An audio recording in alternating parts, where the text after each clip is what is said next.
Module 2 paper for GED 1 Gender Type Section Gender in the Workplace.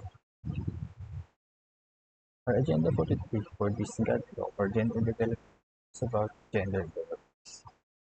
Our agenda is introduction, problem, evidence and solution, implementation, and conclusion. Introduction.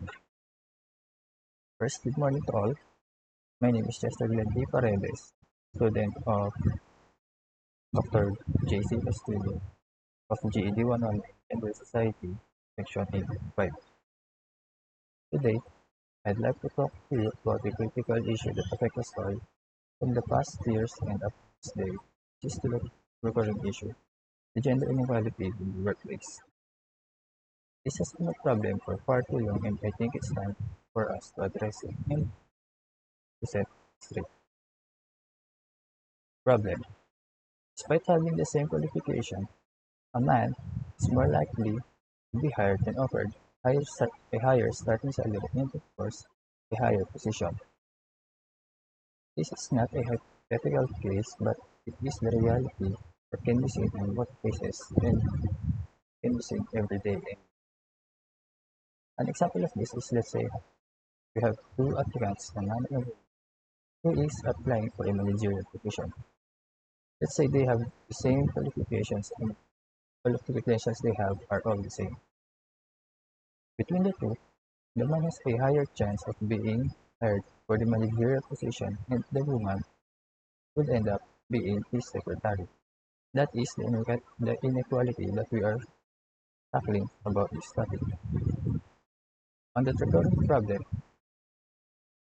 you shouldn't base on gender of the applicants, then you should base on who will be more efficient and who can help everyone for this. Evidence and solution. Research has consistently shown that gender bias is deeply embedded in our hiring classifications and promotion practices. Like I said on the example, it's not because the woman is a woman and the other applicant is a man doesn't mean that woman can't be an effective manager compared to the man.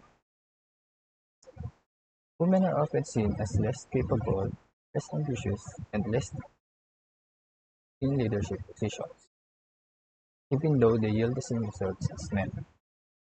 This bias is not just limited to the hiring process, but it is also reflected in the way men are treated, evaluated, when they enter the workforce.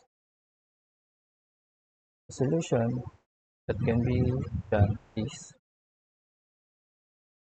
uh, is an approach that includes both individual and institutional change.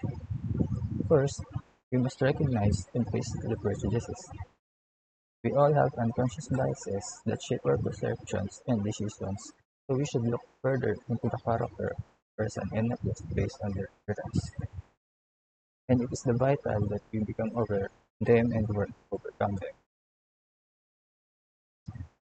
For the implementation at the institutional level, organizations must implement programs and practices that promote gender equality.